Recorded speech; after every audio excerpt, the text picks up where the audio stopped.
আলহামদুলিল্লাহ। ঠিক বিকালবেলা বন্ধুরা, কত মানুষ কত কষ্ট করে যাচ্ছে, কত রাস্তা দিয়ে যাচ্ছে, হাঁটতেছে। আল্লাহ পাক রব্বুল আলামিন সবারই তো আমাদেরকে মানুষ সৃষ্টি করেছে। কত মানুষ কত দান্দা, কত কাজে, কত চেষ্টা, কত দিকে রওনা করছে। তারপরে মানুষ, আমরাও তো মানুষ, সবাই মিলেমিশে থাকা। পৃথিবীটা সৃষ্টি অনেক রঙ্গমঞ্চ, তাই না? তাহলে তো আমরা মানুষ। আল্লাহ পাক রব্বুল আলামিন আমাদেরকে সবাইকে সৃষ্টি করেছে। কে বড় কে ছোট সেটা বড় কথা না, মানুষ হিসাবে আসছি। একজন আমরা আরেকজনের দিকে তাকাবো, হেল্প করবো, সহযোগিতা করব, এটা হলো সর্বোচ্চ কথা। কিন্তু আমরা তো মানুষ হিংসা জর্জর হয়ে যাচ্ছি। এই যে রমজান মাস, কত মানুষের খাইয়া শেষ করতে পারবে না, আর কত মানুষ পালা দিবে। ওরা তো মানুষ, আল্লাহ এতে সৃষ্টি করেছে সবাই। তারপরে কেন আমাদের হিংসা পিয়ন জজরে হয়ে যাচ্ছে? হ্যাঁ, হিংসা পিয়ন থেকে যতক্ষণ আমরা না পারি ততক্ষণ মতো আমাদের সুখ শান্তি আসবে না। এটা হলো সর্বোচ্চ বড় কথা। হিংসাই তো আমরা ধ্বংস হচ্ছি।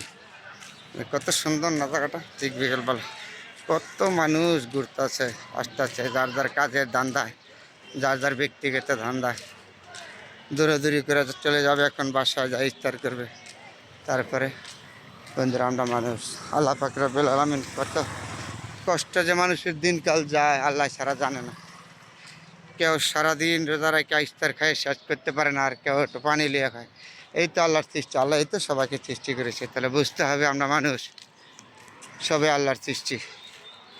ধ্বংসই তো আমরা হচ্ছে হিংসার কারণে। হিংসা যতক্ষণ আমাদের নাম বুঝতে পারবো ততক্ষণ পর্যন্ত আমরা ভালো হইতে পারবো না। হিংসা অহংকার আমাদের সর্বত থেকে বড়।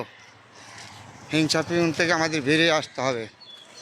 না বেরিয়ে দিলে আমাদের সুখ শান্তি আসবে না কখনো। যেখানে আসেন মানুষ হিসাবে আমাদের সবাই সবার প্রতি ভালোবাসা আন্তরিকতা দিয়া ওই চলতে হবে। কারণ হিংসা বিদ্রোহ হানাহানি এগুলি ছেড়ে দিতে হবে। এগুলি কখন মানুষের জীবনে উন্নত হয় না। তাহলে আপনি উন্নত হইতে পারবেন, আমি উন্নত হতে পারবো। এই দেশ আপনার, আমার দেশ আপনাকে কী দিয়েছে সেটা বড় কথা না, আপনার দেশকে কী দিয়েছেন সেটা হলো বড় কথা। আর মানুষ তো সবাই, পৃথিবীটা অনেক রঙ্গমঞ্চ। তাহলে আগে আমনে হইতে হইবে ভালো, তারপরে অন্য মানুষ। সমালোচনাকারী বহুত পাবেন, কিন্তু উপকার করার জন্য লোক পাবেন না। সমালোচনাকারীর অভাব নয়, আপনার এনে সমালোচনা করবে, কিন্তু আপনার উপকার করার লোক খুঁজে পাবেন না। এটি হলো বর্তমান সমাজ। তারপরে বন্ধুরা, সবার জন্য সবাই দোয়া করবেন যতটুকুই সম্ভব। কাউকে টাকা পয়সা দিয়ে সহযোগিতা করা বড় কথা না, কথার মধ্যেও তো সহযোগিতা করা যায় না।